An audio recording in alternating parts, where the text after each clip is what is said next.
Hi everyone, welcome back to another video from Tech Basics.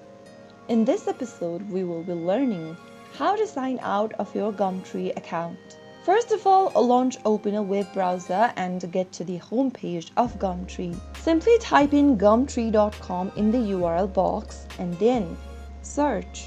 If you are signed into your Gumtree account and you'd like to sign out of it, then simply go to the top right corner of the main home page and click on the menu button.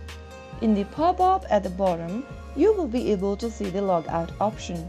Before logging out, make sure you have hold of your login credentials. And after you click on log out, you will be able to log out or sign out of Gumtree.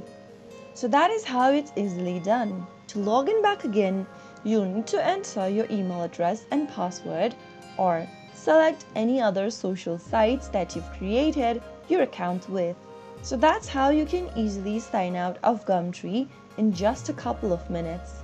If you found the video to be helpful, go ahead and give us a thumbs up.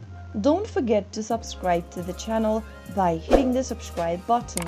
Press on the bell icon so that you'll never miss another upcoming upload from us. I will be back again in the next video. Thanks for watching.